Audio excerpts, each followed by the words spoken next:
Dear colleagues, welcome everybody to this webinar of the International Energy Agency. My name is Roberta Quadrelli from the Energy Data Center, and we have a nice team around here. We'll meet all of them during the webinar. This webinar is on energy technology research, development and demonstration budgets data, and we really want to use this as an opportunity for exchange between the IEA and our data compilers, and between actually different data compilers in different countries. So thanks a lot for your work all year long and for your participation today. A few logistic points here. The presentations will be recorded today. So the recording of the presentations part will be posted also on the IEA YouTube channel as a reference. We'll also share the slides after the webinar by email. And we'll definitely have a dedicated time for Q&As at the end of this hour.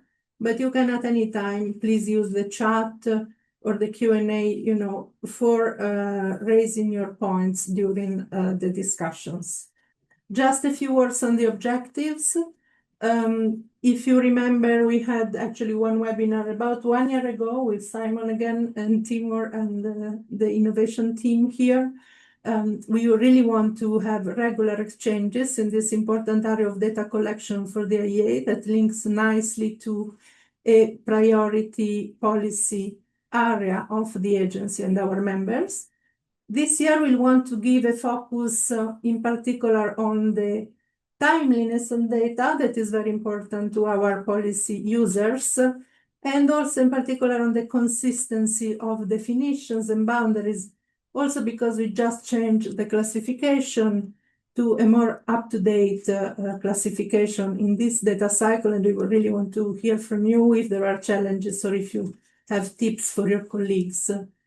So, as I mentioned, this is really a platform for direct exchange. Feel free to interact, to ask questions, and to use the opportunity to raise your ideas also with colleagues around the world. Maybe we have a few words on the agenda. It's an hour, so we'll be moving fast to the content, starting with Simon Bennett, Innovation Need at the International Energy Agency. He will discuss the purpose of this data collection for the policy priorities. Then we'll go to Leah Codrington, who is our Energy Data Officer in charge of the data collection in the Energy Data Center, and she will talk about the real work of compilation during the cycle, with particular focus, as mentioned, on timeliness and consistency. We have the privilege to have a colleague from Canada, from NRCan, Ji Young Yu, and she's a senior science and technology advisor there. So she will share actually her advice or tips based on the experience, long-standing experience in Canada. And finally, we'll have a dedicated session for questions. So I would start with the first presentation from Simon Bennett, Innovation Lead at the IEA. He is really presenting to us the broader picture and why this data collection and your work is important to everybody worldwide. Thank you, Simon. Thanks, Roberta. Okay, we are keeping to time, and I'm going to try not to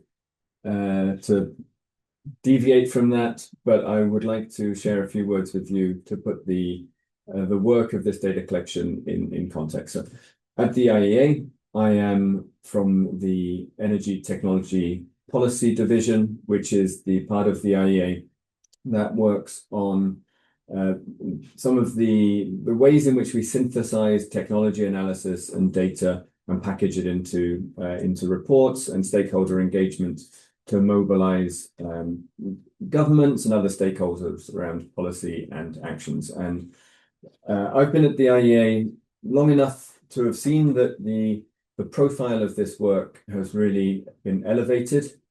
And I think step one was that it has been elevated in terms of people's appreciation of energy innovation topic. So that's getting it onto the agenda, having governments and ministers say that this is important, that it's a fundamental and central part of energy policy overall. But step two is a harder part, which is to actually grab the attention of decision makers and bring the topic onto the table of discussions. And it's very hard to do that without having data and without having reports and structured means of engagement. And so what we've done at the IEA in the last couple of years is we've brought various different elements of innovation data together in an annual report called the State of Energy Innovation. The last one was published in February of this year. And we are now in the sort of a cycle of launching that report at the IEA Energy Innovation Forum, which is an annual event. The one in February this year saw the launch of the 2026 report. The one in Vienna in April 2027 will see the launch of the State of Energy Innovation 2027. And what's critical here is that we have the most reliable data that covers a range of energy technologies and can cover a range of different geographies, and that we can put this in easy to digest slides and messages that can then form a discussion. And the picture that you see, the top picture that you see in the middle, is actually a panel of energy ministers talking about the key messages from the State of Energy Innovation, including the trend in terms of public R&D spending. And then we can reinforce those messages through a variety of international initiatives.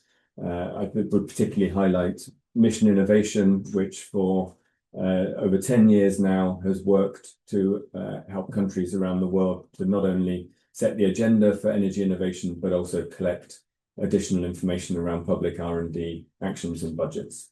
If we go to the next slide, this is some thoughts that we've put together on why we think that the data collection around public R&D spending is so important.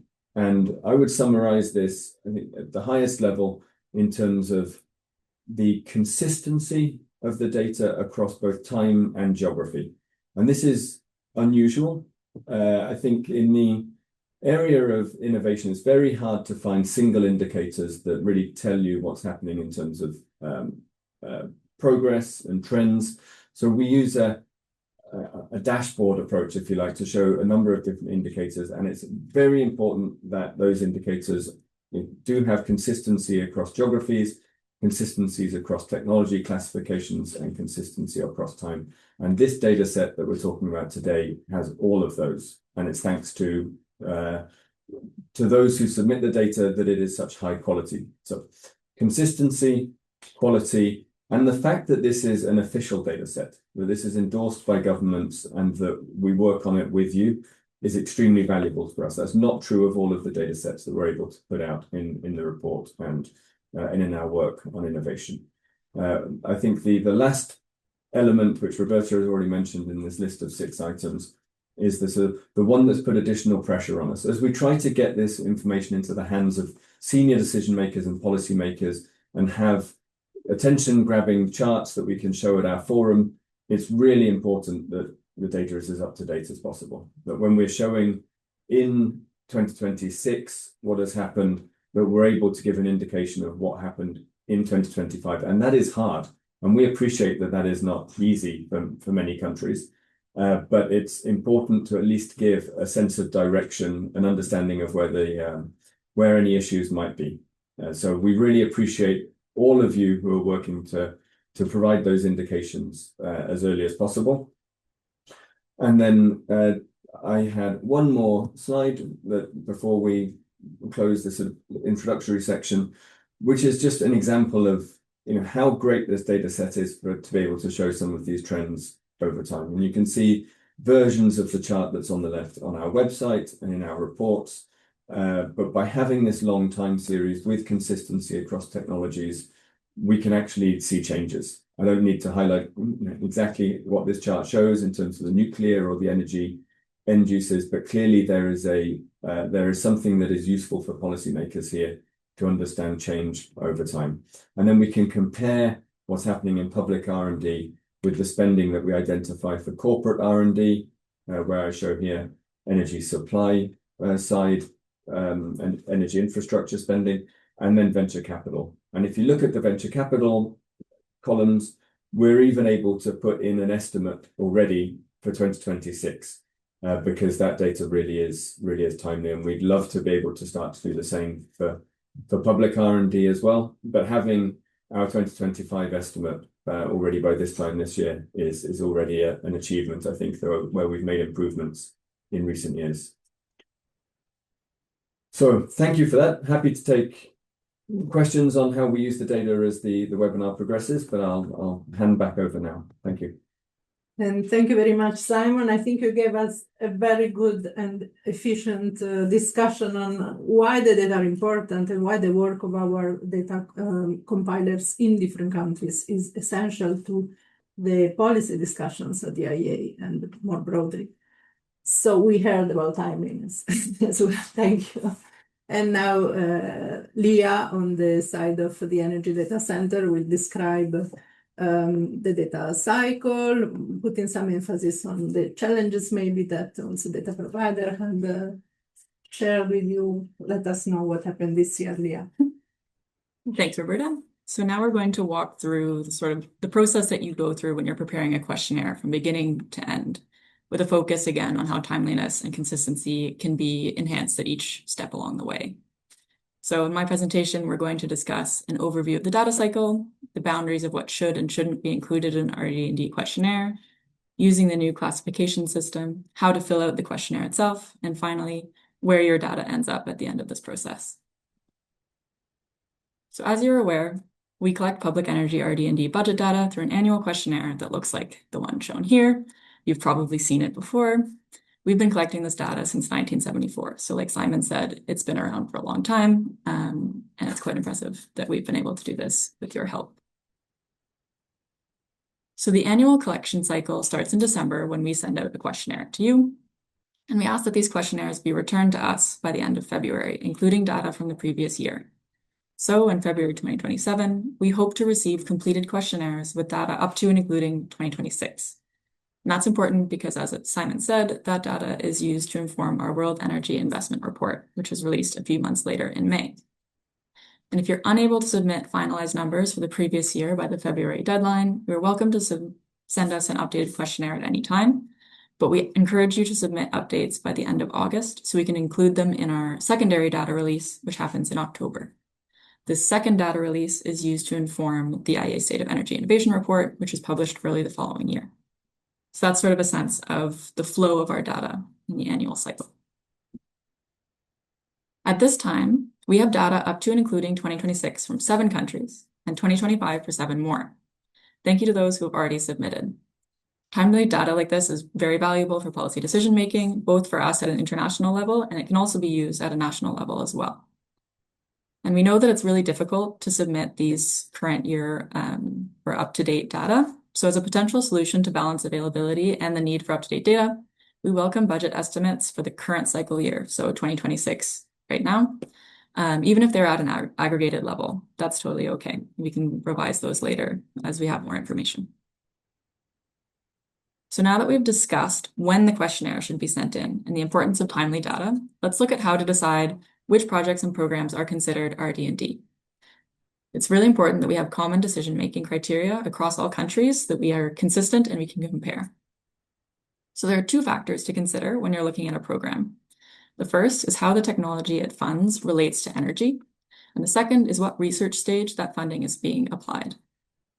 So for technologies, we look at technologies that act at any stage of the energy supply chain. These are considered energy technologies. They must, however, be focused on the technology. So education and training are not considered part of RD&D unless the funding is going towards doctoral students who are working on these technologies.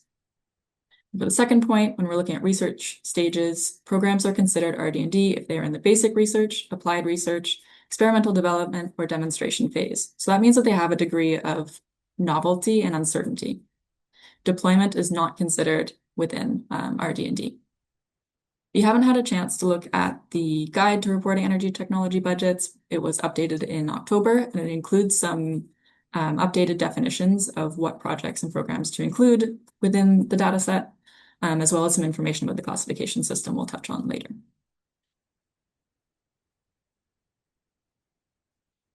So now that we know, we've kind of decided we're looking at our program, it belongs in the data set, we need to decide where we're going to classify it under the appropriate technology type. So the new classification system has a few major changes compared to the classification system from 2011. So for example, we have restructured existing categories where necessary. We've created new categories for technologies not previously included, the biggest one among those being critical minerals. We've also relocated some existing categories in the hierarchy. And finally, we've increased disaggregation under existing categories where needed so we can get more detail on important technologies. The questionnaires we've received so far have done a really good job of transitioning to this new classification system, so thank you for putting in the effort to do that. We've even had a few countries begin submitting to the new critical minerals category, which has developed to reflect their importance in the energy sector. So thank you to those who've already integrated this new category into their data collection processes. If you need more information about what the long list of critical minerals includes, you can find that list in the Critical Minerals Data Explorer, which I have linked here. And so when we share the slides following this presentation, you'll be able to take a look at that. And finally, to help navigate changes to the classification system, like the critical minerals category, we have developed a tool to explore the new classification system. It allows you to search the classification by keyword, and it also allows you to drill down through the hierarchy in a visual way. It also includes a brief definition of each subcategory when you click its name on the left-hand side here. So all of these are drop-down menus with a definition. It'll show you each of the levels below. So now that we've discussed what programs to include in the questionnaire and how to classify them, let's try a few examples together. And this is also an opportunity for you to test out this classification explorer. Feel free to either scan the QR code on the right to access the classification explorer, or you can use the link below. Would someone mind putting that in the chat? Thank you. And then to access the Menti, where we can do some practice questions together, there is a QR code on the left. You can also access it through menti.com with the number on the left.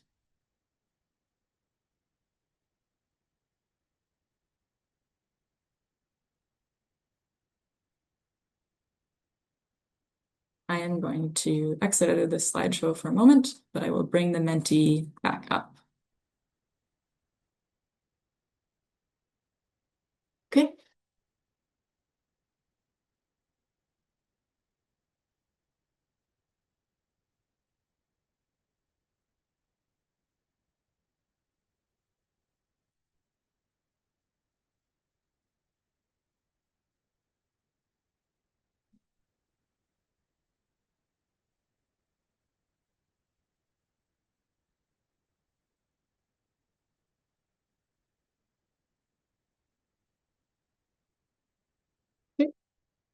Looks like we have the link is sent to everyone.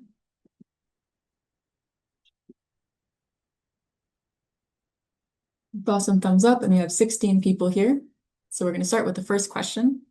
In this quiz, we're going to look at deciding whether a program should be included in the questionnaire, and if so, what category it should be reported under.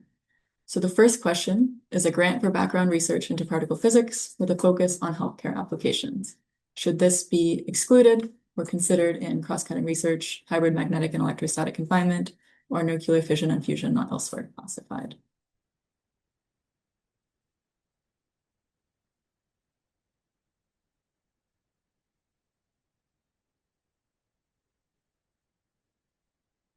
We've got some responses coming in. I've hidden them so we can't have any groupthink.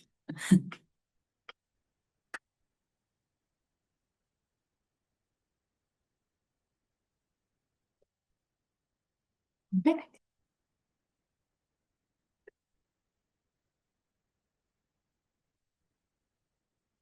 Let's see.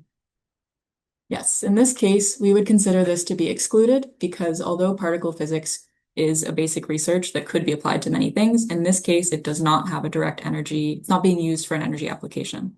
So we would exclude this.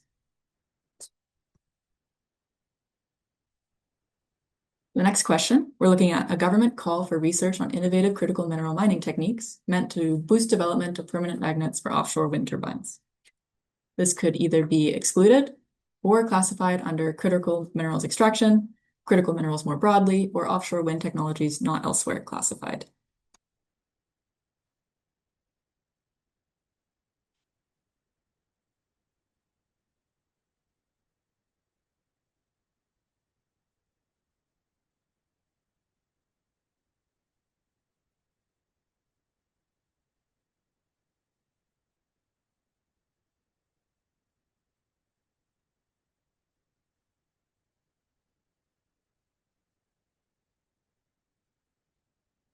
Right, we've got some responses here. So in this case, we would consider this to be critical minerals extraction because the technology that we're funding focuses on taking those critical minerals out of the ground. And in this case, it's for an energy application. So that means we include it. The offshore wind technologies is the energy application that makes this part of energy RD&D. The next question is on a grant for research into long-term operational safety of small modular reactors. This could be excluded or classified under SMRs not elsewhere classified, nuclear fission and fusion, or nuclear plant safety and integrity.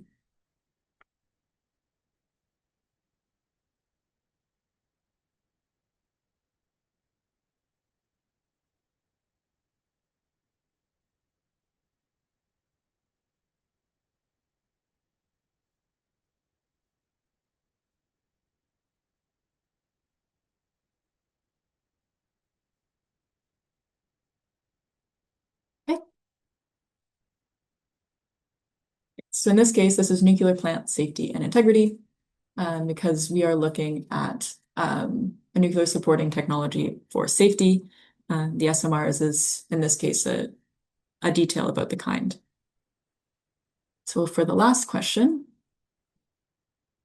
this one's a little bit different. Instead of looking at whether or not we're excluding a whole program, we're going to look at the sources of funding that this program receives and decide whether or not they should be included.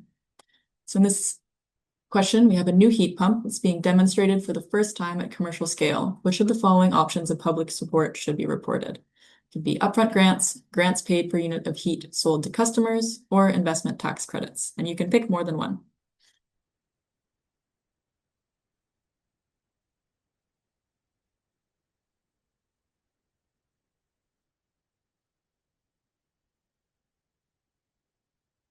Yeah, this is a bit of a tricky question.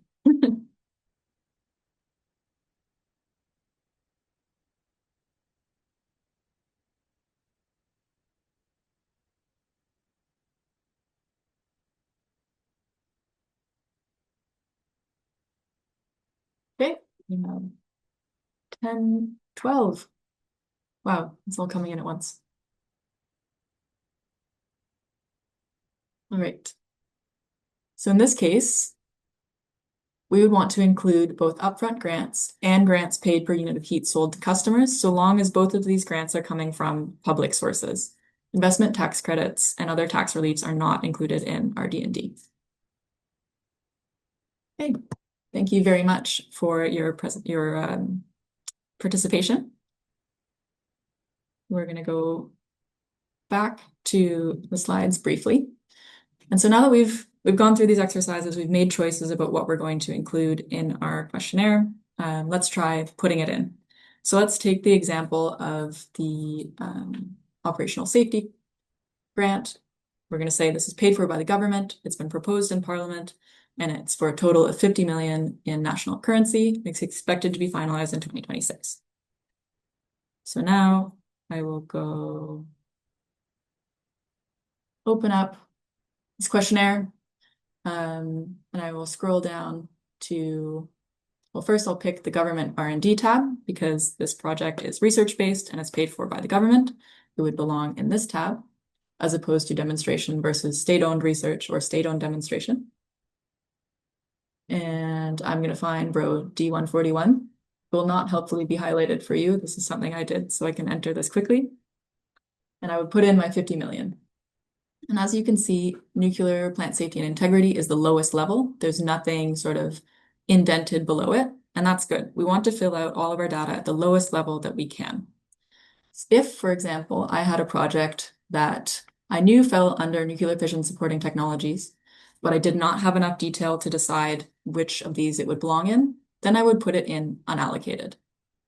If, on another example, I had enough detail to know exactly what the project was funding, I knew exactly the technology it was going to develop, but that technology did not fall under any of the categories here, then I would use this supporting technologies not elsewhere classified. So that's the difference between those two rows. And so now we've discussed that. I know that's an important question. We then go upwards and fill out our spreadsheet to do the subtotals and totals and make everything consistent. So here I have 50 under D141. I'm going to sum everything under D14 into D14. In this very simple example, I only have that 50, so I move that 50 up. And then would then move up from D14 up to do D1. So everything under D1, D19, D14, etc., I would sum together. So in this case, I have 100 here under D12. So I would put 150 here. And so now, I would then take D1, D2, D3, and D9, and the unallocated at the bottom as well. I would sum those all up. In this case, I only have the D1, so I'll put the 150. Next, I want to do the total, so I'm going to take all of the blue rows and sum them together. In this simple example, I only have something in renewable energy sources already summed from the bottom up. So I'm going to add that 150 and the 150 from nuclear together, and I will put it in the total. So that's 300. As you can see here, the check will go away. It will be happy. Then I can also use check data if I have a macro-enabled spreadsheet. And it will highlight any problems in orange. I'm scrolling down, that's all okay. And I have an error here. So all of these orange cells are going to show you where there has been an issue and you can fix it. So here, this is an issue, fix it to 150. I hit check data again, and all of those orange cells will be white again. So once the data is good, I can then fill out the budgetary stage, which we said it's been proposed but not finalized. You can put that here. And very, very importantly, I would go fill out the survey questions with any additional data about coverage, and just so that it's very clear to us what's being included in your submission. Okay.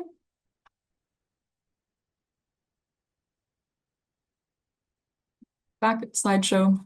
So you filled out the questionnaire, you've emailed it to me, I'm going to process the data, and we'll add it to our data set, and then we'll publish it through a data dissemination platform. We also visualize the data on our energy technology RD&D budget data explorer, which is shown on the right.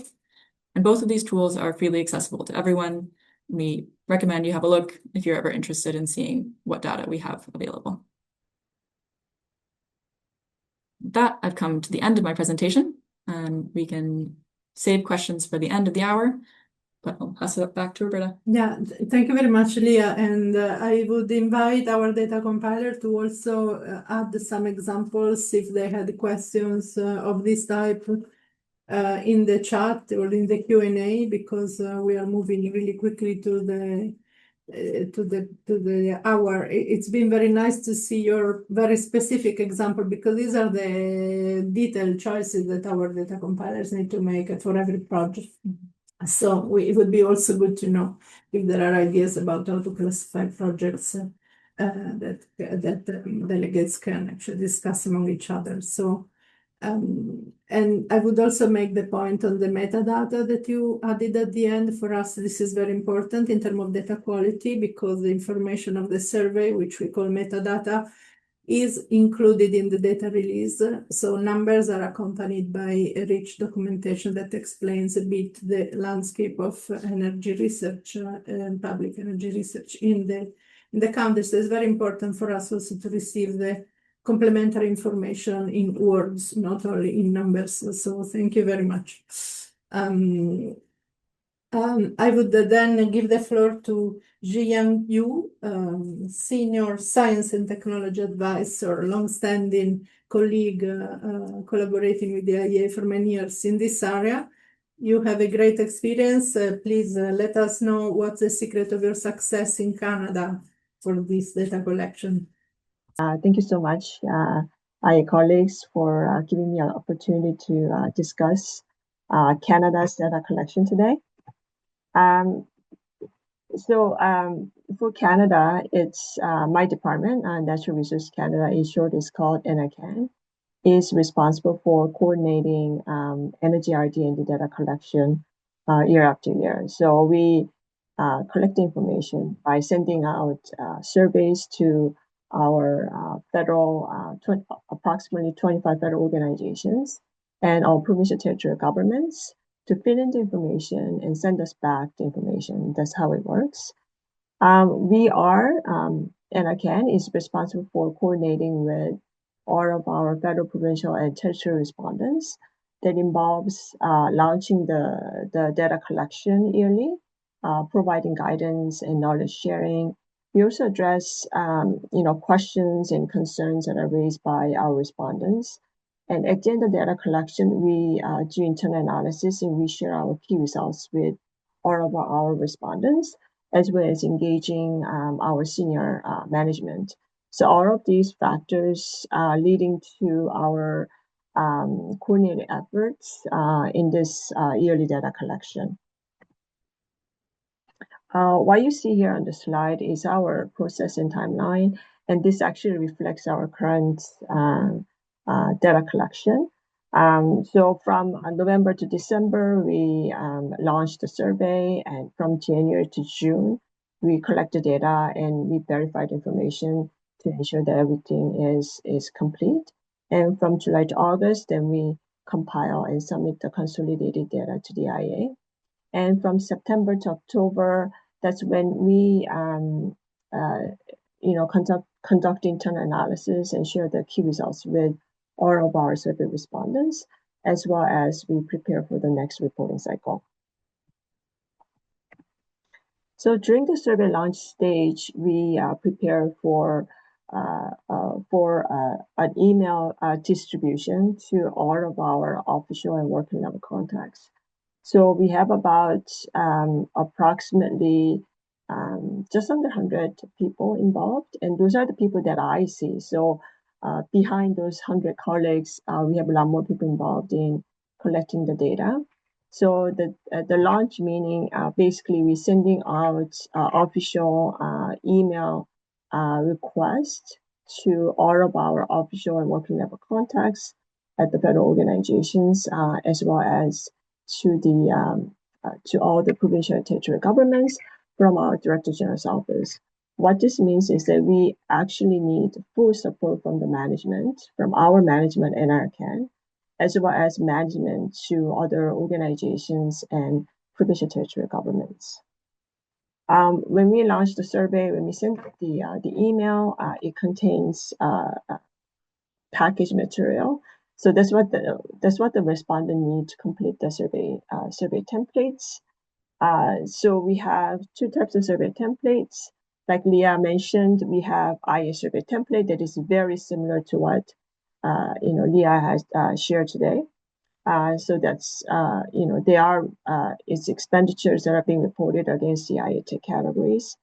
And supplemental program survey template is basically the same expenditures, but those are consolidated by program.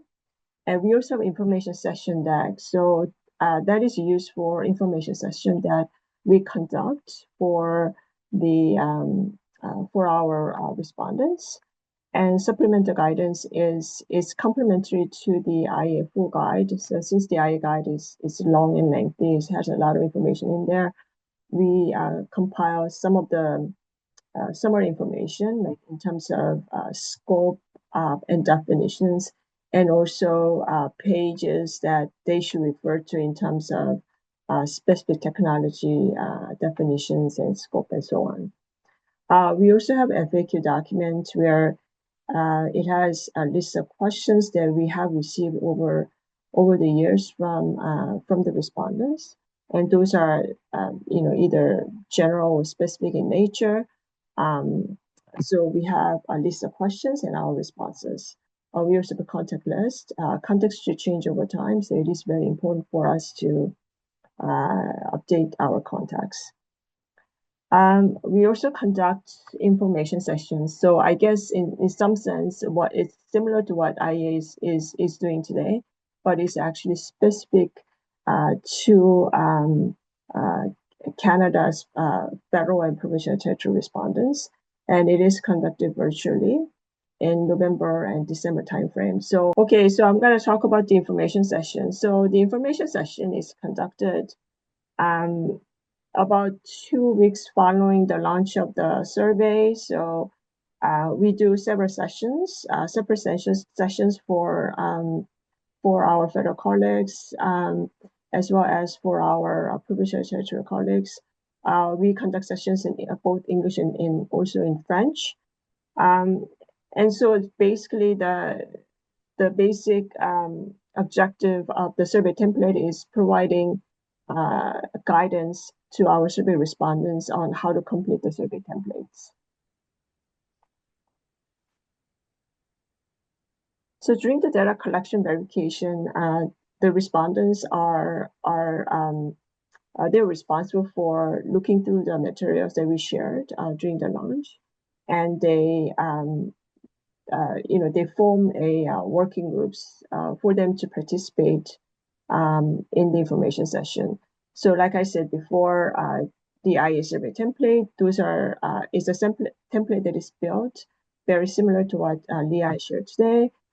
It's the expenditures that are reported against the IEA tech categories. And starting this year, we are using the IEA new classification system.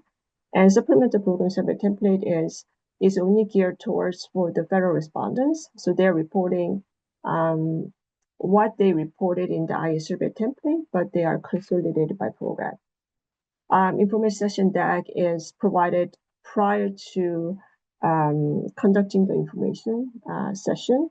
So that way it's helpful for the respondents to form working groups, reach out to their colleagues to make sure that they can also participate in the session. Supplemental guidance helps understand the IEA full guide. So it works as a sort of a navigator.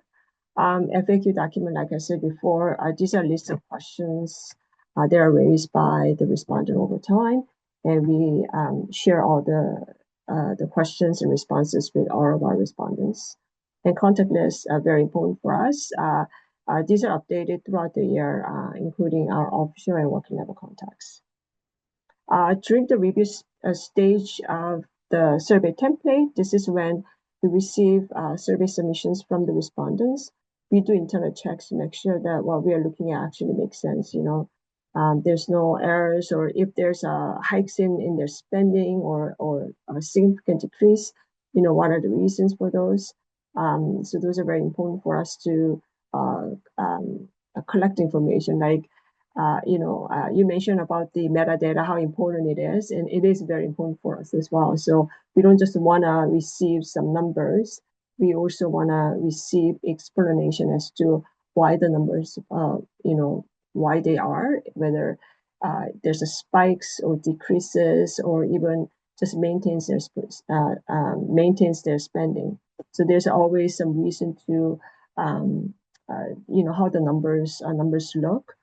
We also take the time to verify some of the programs, projects, especially the large projects, and also expenditure types to make sure that the expenditure types that they report do meet the IEA's reporting scope. So in terms of data collection, the example that I have here on the slide is for the current data collection period. So 2024, 2025, and 2026. So for Canada, we operate in a fiscal year timeframe, meaning the year goes across 2 calendar years. So a fiscal year to us is starting April 1st 1 year and extends to March 31st the following year. So when we launch the survey, it falls usually during the second fiscal year. So for the current reporting cycle, we launched the survey in December 2025. And so that falls under second fiscal year, which covers April 1st, 2025 to March 31st, 2026. So when we start collecting the information, we are reporting past fiscal year, which includes actual expenditures that spans April 1st, 2024 to March 31st the following year.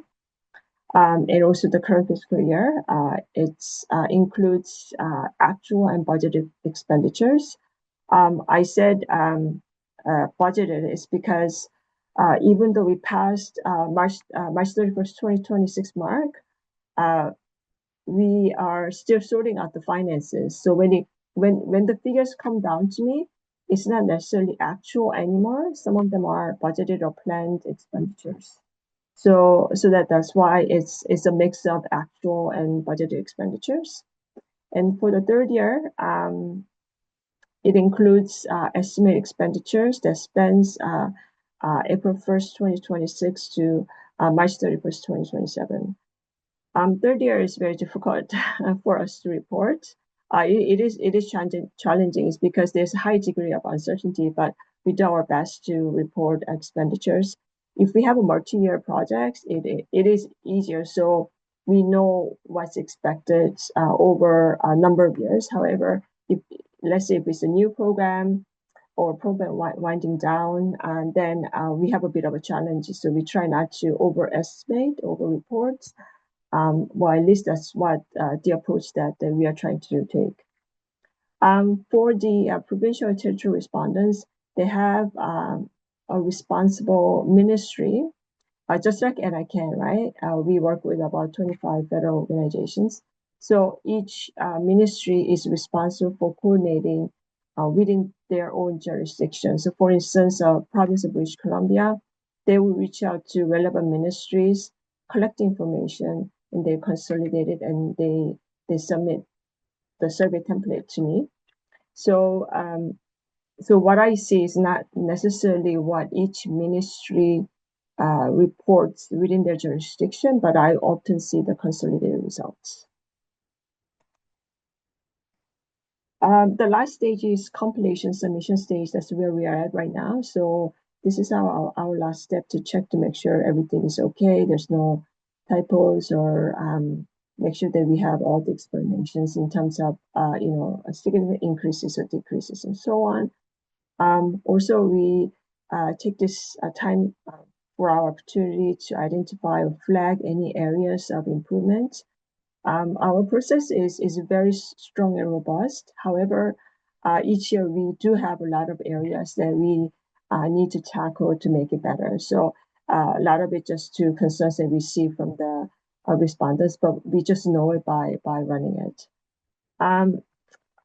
During the preparation for next reporting cycle, this is our opportunity to discuss outstanding issues, establishing contacts, and also meeting with the new respondents and dealing with the new programs. And this can take actually a long time, especially the contacts, because we want to make sure the right groups, the right organization reports the expenditures. So that it takes a while by having discussions and so on. So we usually take the time to do it prior to launching the next survey cycle. And then we conduct the internal analysis and share our key results with our survey respondents and also prepare for the next reporting cycle. This is our some of the examples of our uses of energy RD&D data. So we collect once and we have multiple uses.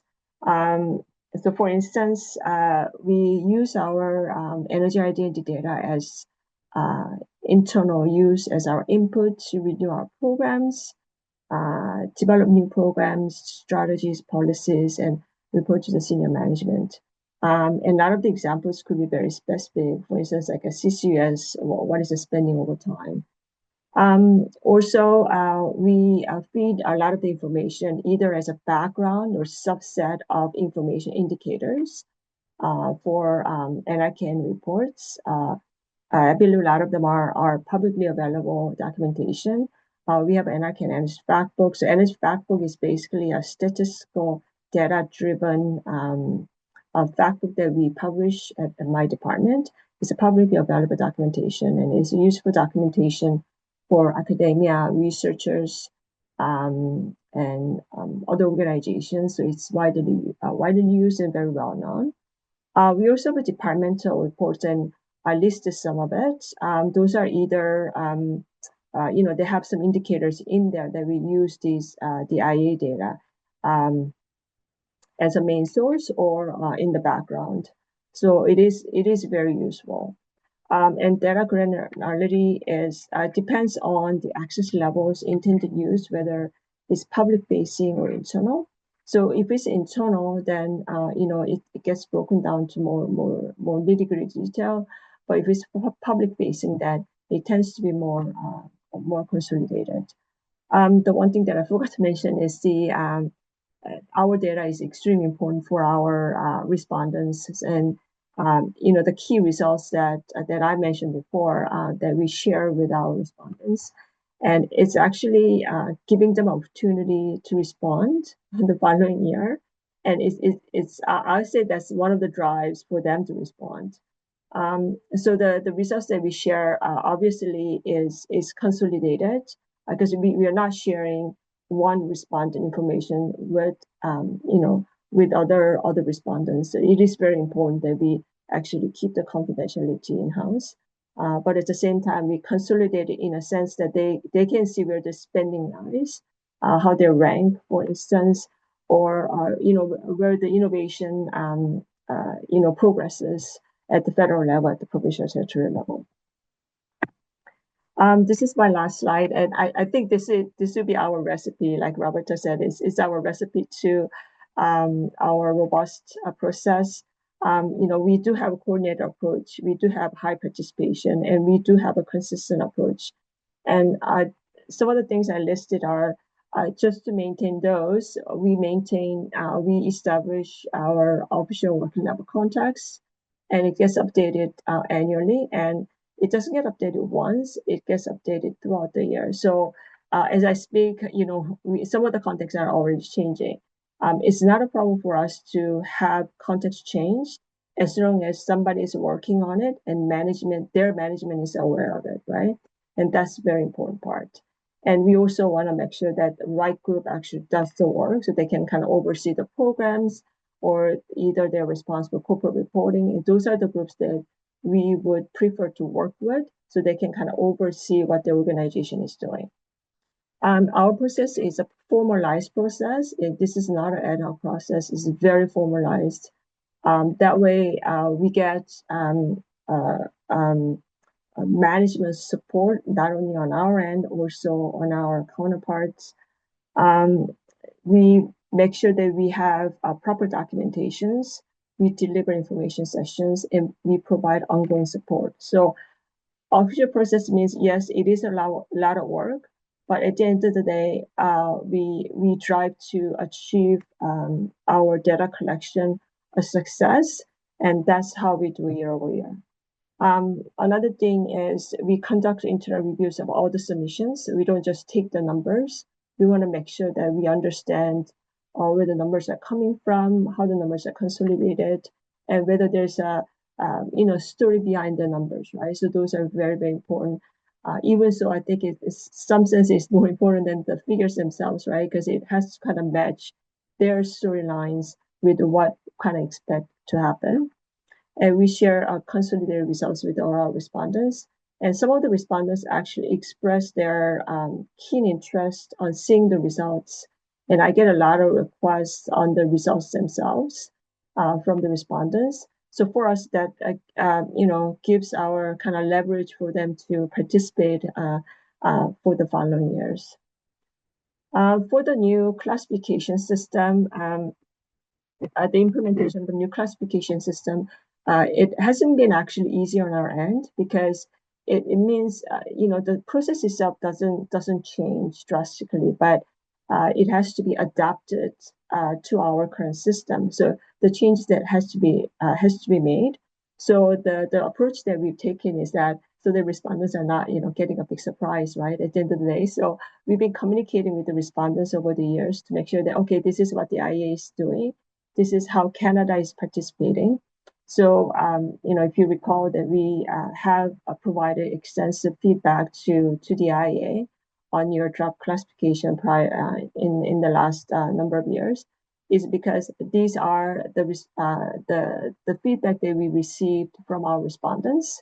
So it's not just from our department; it's from many of our respondents.